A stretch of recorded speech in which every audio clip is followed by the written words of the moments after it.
Zeftar moved through the darkness like death itself had learned to walk. Her four arms flowed in perfect silence, each motion calculated to avoid even the whisper of displaced air.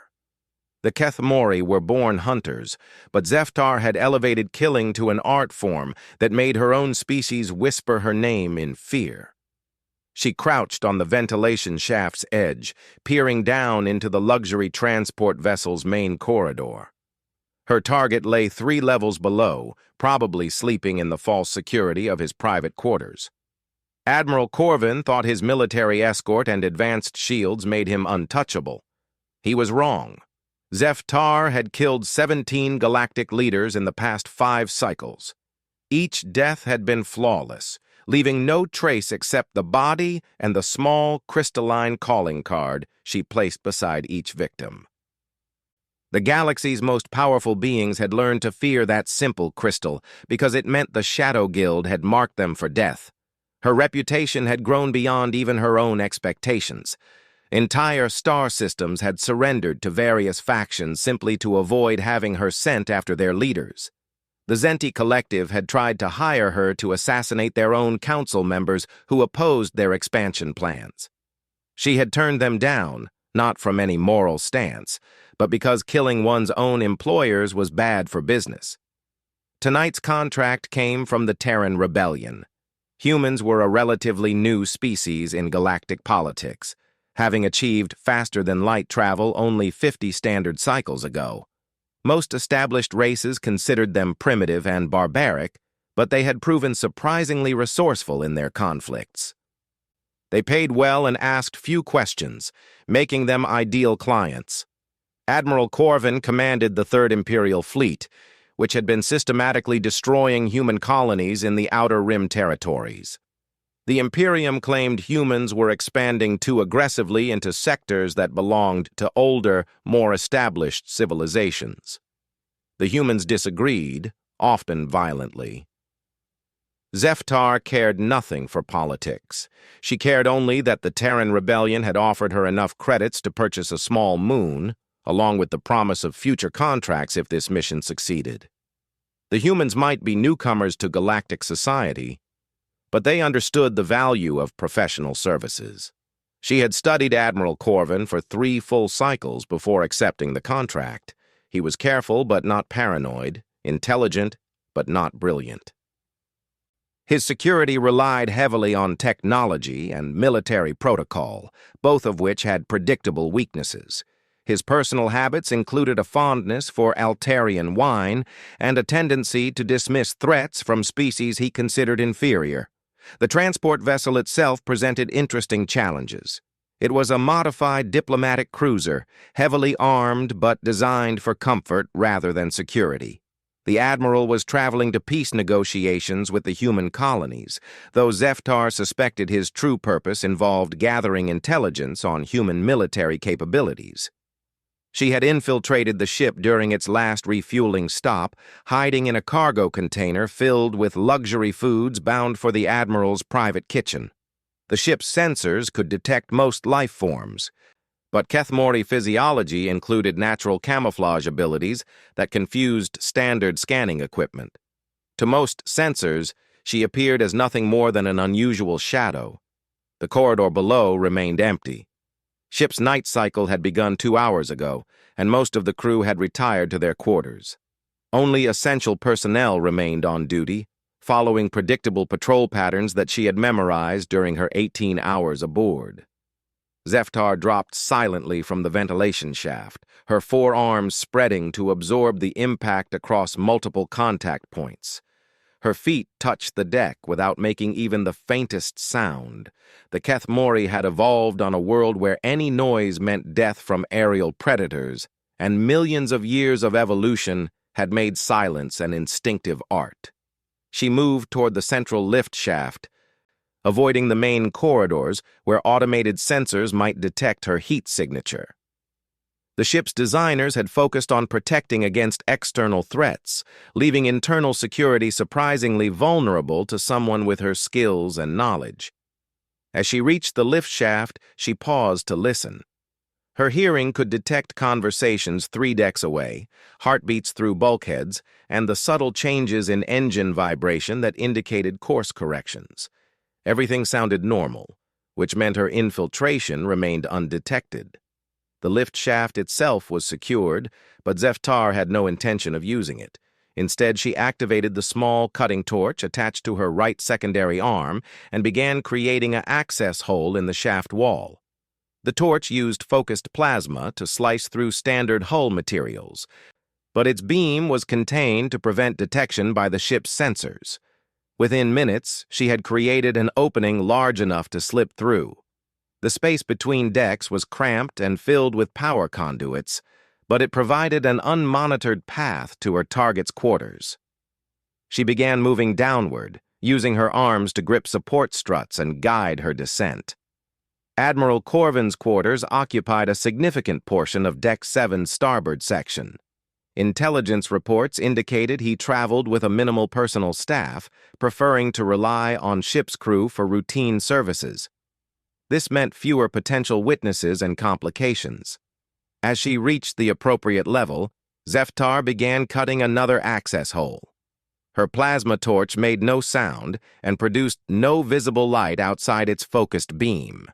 The metal parted like soft clay, revealing a maintenance corridor that ran behind the Admiral's living quarters. She had studied the ship's schematics extensively. The Admiral's bedroom lay just beyond the corridor's far wall, protected by standard privacy barriers, but no additional security measures. His arrogance would cost him his life, as it had cost so many others. Zeftar moved to the wall and began cutting once more. This time she worked even more carefully, creating an opening just large enough for her to observe the room beyond. Through the gap, she could see the Admiral's sleeping form on his oversized bed, illuminated by the soft glow of status indicators from various personal devices. He looked smaller than she had expected, though his military bearing remained evident even in sleep. His breathing was steady and deep, indicating the profound sleep of someone who felt completely secure. That security was about to become his final mistake. She enlarged the opening just enough to slip through, then paused to examine the room more thoroughly. The Admiral's quarters were lavishly appointed, filled with trophies from his various military campaigns and personal luxuries that cost more than most beings earned in a lifetime. None of it would help him now. Her target lay on his back, one arm thrown across his face in a gesture that seemed almost childlike. For just a moment, Zeftar felt something unusual. Not quite hesitation, but a recognition of the strange vulnerability that sleep brought to all living beings. She pushed the feeling aside. Philosophical reflections were a luxury she could not afford during a mission. She began moving toward the bed, each step planned and executed with perfect precision. Her primary arms held her signature weapons, crystalline blades that could slice through virtually any material and left wounds that conventional medical treatment could not heal. The Admiral would die quickly and quietly, never knowing what had taken his life. As she reached the bedside, something made her pause. A sound so soft she almost missed it despite her enhanced hearing. It came from the far corner of the room, partially hidden behind an ornate privacy screen. The sound came again, a small, wordless murmur that suggested someone else was present. Zeftar moved toward the sound, her blades ready. Intelligence reports had indicated the Admiral traveled alone, but perhaps he had taken a companion for the journey. It would complicate the mission, but not significantly. She had killed targets with dozens of bodyguards present. Behind the privacy screen, she found something that made her freeze in complete bewilderment. A small sleeping alcove had been created, furnished with soft bedding and decorated with colorful toys. In the center of this nest lay the smallest human she had ever seen. The child could not have been more than 2 or 3 cycles old if her knowledge of human development was correct. It was curled up in peaceful sleep, clutching a stuffed toy that resembled some sort of earth animal. Its breathing was soft and even, and its face held the perfect innocence that only the very young possessed. Zeftar stared at the sleeping child, her mind struggling to process this unexpected development.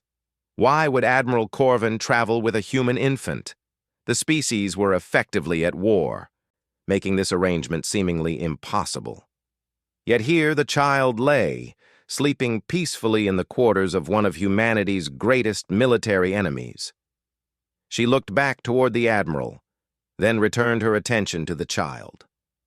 Her mission parameters were clear: eliminate the target and leave no witnesses. But something about this tiny, defenseless being made her hesitate in a way she had never experienced before. The child stirred slightly, making another soft sound. Its eyes remained closed, but its grip on the stuffed toy tightened as if seeking comfort from some dream. Whatever nightmare scenarios had brought it to this place, it seemed to have found temporary peace in sleep. Zeftar realized she was facing a situation her extensive training had never addressed. The child was clearly innocent of whatever crimes had earned Admiral Corvin his death sentence, yet it was also undeniably a witness to her presence, and leaving witnesses alive violated every principle of professional assassination. She stood motionless for long moments, watching the child sleep and considering her options. She could complete the mission as planned and deal with the child as a necessary complication. She could abort the mission entirely and forfeit her payment along with her reputation. Or she could find some third option that her training insisted did not exist. As she struggled with this unexpected dilemma, the child began to wake. Its eyes opened slowly, blinking in the dim light as consciousness returned. When its gaze fell upon Zeftar's imposing form looming over its sleeping area, the child should have screamed in terror. Instead, it looked up at her with curious, unafraid eyes and spoke a single word that changed everything. "Mama!" The single word hit Zeftar like a plasma blast to the chest. Her forearms trembled slightly as she stared down at the small human who gazed back at her with complete trust. The child's eyes held no fear, no recognition of the deadly predator standing over its sleeping place. Instead, it reached up toward her with tiny hands, still clutching its stuffed animal. Zeftar had killed beings across dozens of star systems. She had eliminated warlords who commanded armies, crime bosses who controlled entire sectors, and politicians whose deaths had reshaped galactic borders. None of those targets had ever made her feel what this tiny human was making her feel now. A strange, unfamiliar sensation that seemed to be tearing her apart from the inside. The child sat up in its nest of soft bedding, still looking at her expectantly. When she did not respond, it tilted its head in a gesture that somehow managed to be both innocent and heartbreaking. It spoke again, more insistently this time. "Mama, up?" The request was simple enough. The child wanted to be picked up. Zeftar understood the words, though she could not comprehend why this tiny being would make such a request of someone like her. Her kind were not known for their nurturing qualities. The Kethmori raised their young in communal broods where only the strongest survived, and individual attachment was considered a weakness. Yet something in the child's trusting gaze compelled her to act. Almost without conscious thought, she found herself setting down her crystalline blades and reaching toward the small human. Her primary arms lifted the child gently, surprised by how light and warm it felt against her chest. The child settled against her without fear, wrapping its small arms around her neck in a gesture of complete trust. It smelled of innocence and safety, scents that Zeftar had not encountered since her own distant childhood on Kethmor. The contrast between this moment and her usual activities was so stark that she felt momentarily dizzy. "Mama," the child whispered again, this time contentedly, as if being held by a four-armed alien assassin was the most natural thing in the galaxy. Zeftar looked over at Admiral Corvin, still sleeping peacefully in his oversized bed. Her mission remained incomplete, and every moment she delayed increased the risk of discovery. Professional instincts screamed at her to finish the job, eliminate the witness, and escape before ship's security realized anything was wrong. But the small human in her arms had changed something fundamental about the situation. She found herself studying the Admiral with new eyes, trying to understand the connection between him and the child. Why would a military commander bring an enemy infant aboard his personal transport? What possible purpose could such an arrangement serve? As she pondered this mystery, the child began making soft, babbling sounds, occasionally pointing at various objects in the room. Its behavior suggested it was familiar with these surroundings, comfortable enough to treat this luxurious military quarters as its own space. The toys scattered around its sleeping area appeared well used and carefully maintained. A horrible possibility began forming in Zeftar's mind. Intelligence reports had mentioned Admiral Corvin's involvement in the systematic destruction of human colonies, but they had focused on military targets and strategic objectives. What if his campaign had included other activities?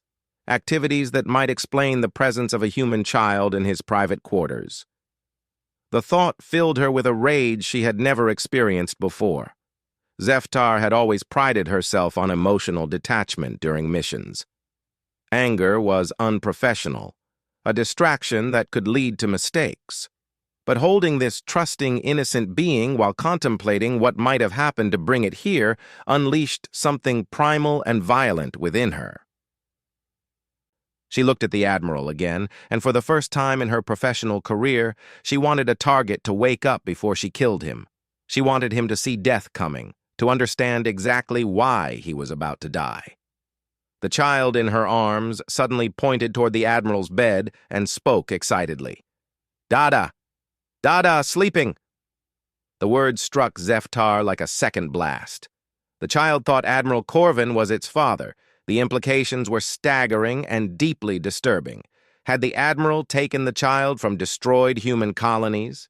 Was this tiny being the only survivor of some family that had been wiped out in his military campaigns? Her grip on the child tightened protectively as scenarios raced through her mind.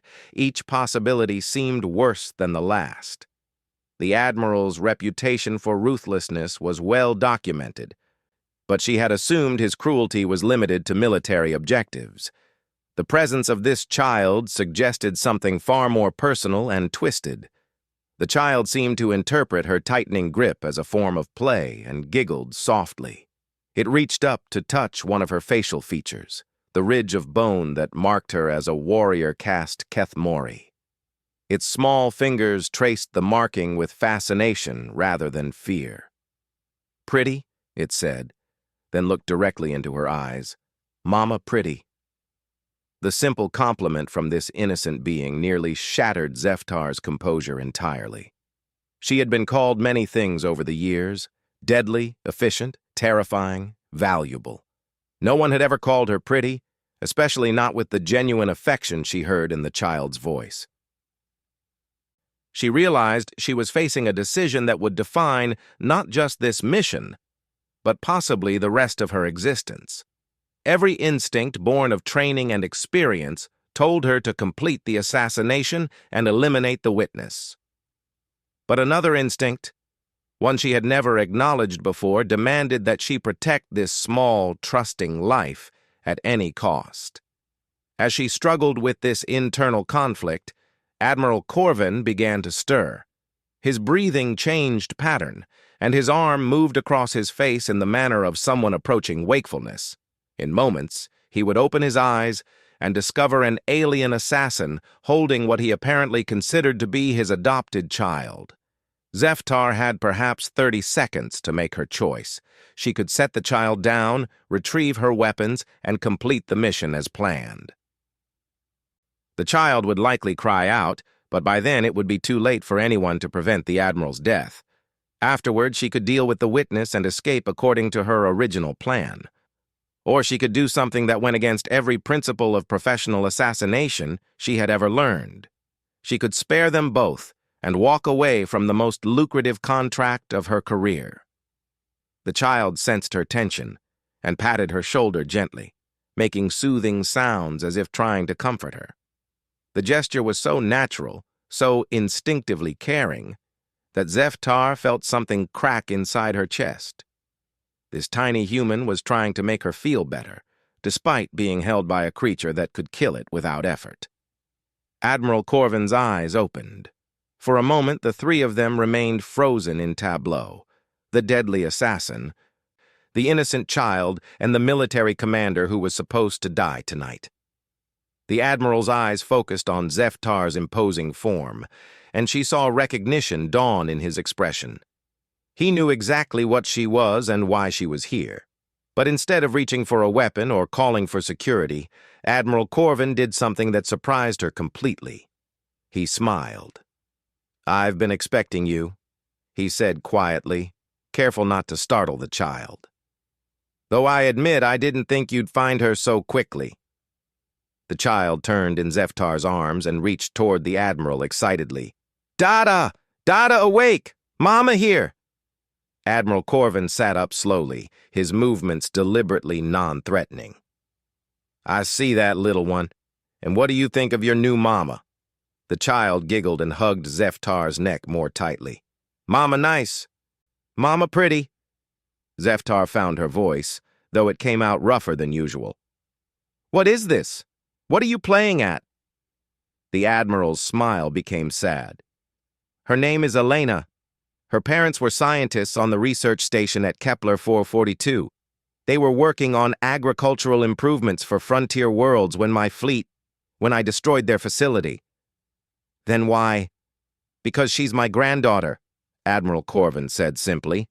"My son defied imperial policy and married a human woman.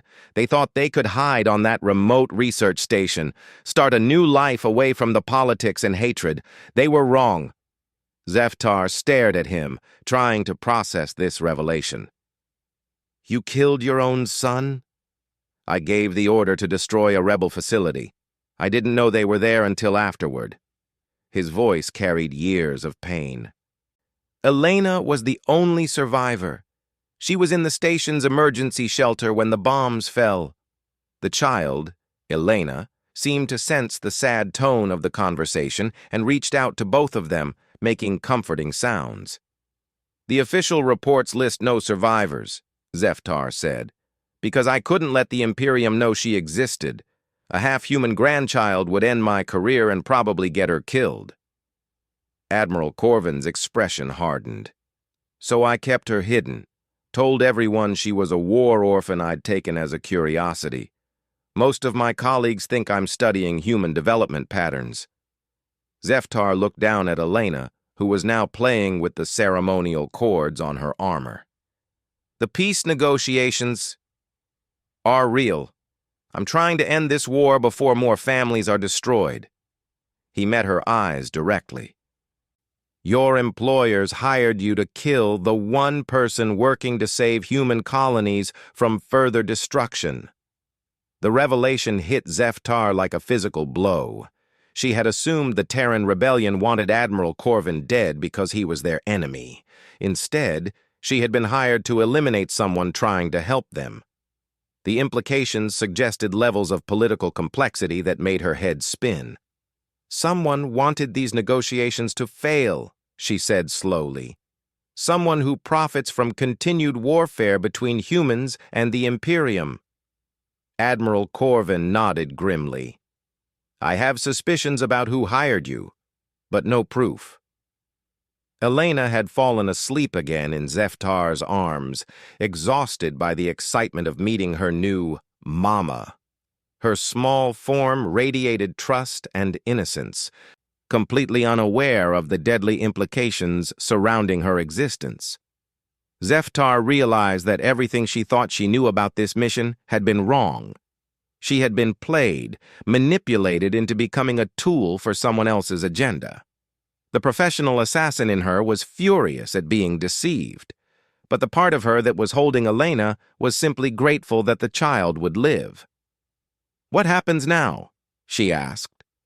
Admiral Corvin studied her carefully. That depends on you. You could still complete your mission and collect your payment, or you could help me figure out who really wants this war to continue. And Elena? Needs someone who can protect her better than I can. Someone who understands that she represents something precious, the possibility that two species can find common ground instead of mutual destruction. Zeftar looked down at the sleeping child in her arms. Elena's face was peaceful, trusting, completely dependent on the adults around her to make the right choices. For the first time in her career, Zeftar understood that some things were more important than completing a mission. She made her decision. The emergency klaxons began wailing 3 hours after Zeftar had made her choice to protect Elena and help Admiral Corvin. She had spent those hours learning the truth about the conspiracy that had manipulated her into accepting this mission, and the revelations had shaken her understanding of galactic politics to its core. The Shadow Guild had been infiltrated. Someone with enormous resources and careful planning had been using the galaxy's most feared assassins to eliminate targets that threatened their agenda. Admiral Corvin was just the latest in a series of peace-minded leaders who had died under mysterious circumstances over the past 5 years. 3 separate factions have been playing the Imperium and the human colonies against each other, Admiral Corvin explained as they reviewed his intelligence files. The Zenti Collective profits from selling weapons to both sides. The Merchant Consortium benefits from the chaos disrupting established trade routes, and the Scion Brotherhood gains power every time fear destabilizes existing governments. Zeftar held Elena close as she processed this information.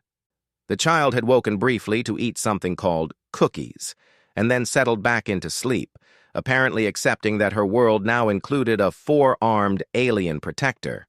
Elena's complete trust continued to amaze and humble the former assassin. "Your rebellion contacts," Zeftar said. "They were compromised." "Completely. The real human leadership has been trying to reach me for months, but every message was intercepted and replaced with demands for my assassination." Admiral Corvin pulled up a communication log. "They've been desperate to establish actual negotiations, but someone has been very carefully preventing any real dialogue." The klaxons changed pattern, indicating immediate threat status. Admiral Corvin's expression went grim as he checked his personal communicator. 3 ships just dropped out of hyperspace, he reported. "They're not responding to identification requests, and they're powering weapons." Zeftar's enhanced hearing picked up the subtle changes in the ship's engine harmonics that indicated combat preparations. "Your security teams? Good, but not equipped for a serious assault. This transport was designed for diplomacy, not warfare." Admiral Corvin began gathering essential equipment. "Someone wants to make sure I never reach the negotiation table." Elena stirred in Zeftar's arms, disturbed by the noise and tension in the room. She looked up with worried eyes that seemed far too knowing for someone so young. "Scared, Mama," she whispered. The words triggered something protective and fierce in Zeftar's mind. She had killed for money, for reputation, and for the cold satisfaction of perfect execution, but she had never killed to protect something precious and innocent. The feeling was intoxicating and terrifying. "Elena stays safe," she said, her voice carrying absolute conviction. "Whatever happens." Admiral Corvin nodded. "There's an escape pod in the diplomatic section. It has enough supplies to reach the nearest human outpost, and the navigation system is programmed with safe coordinates. You're coming with us." "No. If I run now, the peace negotiations will never happen. My death might accomplish the same goal as my assassination. Continued warfare between species that should be working together." He handed her a secure data pad. "But you can take proof of the conspiracy to people who can act on it." The ship shuddered as enemy weapons found their target. Emergency lighting activated, bathing everything in red shadows. Over the comm system, they could hear security teams reporting multiple breaches and requesting immediate support. Elena began crying, frightened by the noise and chaos. Zeftar found herself making soothing sounds she had never known she could produce, her arms rocking the child gently while her mind calculated tactical options. "The escape pod route will be monitored," she said. "They'll shoot us down before we clear the docking bay." "Then what do you suggest?" Zeftar smiled, and for the first time in her life, it was not a predator's grin. "I suggest we remind the galaxy why the Shadow Guild has such a fearsome reputation." She set Elena down gently in her nest of bedding and retrieved her crystalline blades. The familiar weight felt different now, not just tools for killing, but instruments for protecting something that mattered more than her own life. "Stay with Elena," she told Admiral Corvin. "I'm going to clear us a path." The ship's corridor outside their quarters had become a war zone. Armed figures in unmarked armor were advancing toward the diplomatic section, cutting down ship security with ruthless efficiency. Their movements and equipment suggested professional military training, confirming that this was no random pirate attack. Zeftar moved among them like death personified. Her blades sang through armor and flesh with perfect precision, each strike calculated to end lives quickly and silently. The attackers had superior numbers and equipment, but they had made one critical mistake. They had threatened Elena. The Kethmori battle fury was legendary throughout the galaxy, but what Zeftar felt now transcended even that ancient rage. She was not fighting as a professional killer or even as a member of a warrior species. She was fighting as someone who had discovered the meaning of family, and that made her utterly unstoppable. Within minutes, the corridor was clear. Bodies in unmarked armor lay where they had fallen, their sophisticated weapons now silent. Zeftar moved back toward Admiral Corvin's quarters, her blades dripping with the blood of those who had threatened her new family. She found him sealing the door and preparing defensive positions. Elena was awake but calm, watching the preparations with the sort of fascination children showed for adult activities they didn't quite understand. "The main assault force is still incoming," Admiral Corvin reported. "My security teams are holding them at the primary airlocks, but it's only a matter of time." "How many ships?" 3 heavy cruisers, fully armed and carrying what looks like assault battalions. He checked his tactical display. "We're outnumbered at least 50-1. Zeftar considered their options. The enemy had committed overwhelming force to ensure Admiral Corvin's death, but their very numbers might provide an opportunity.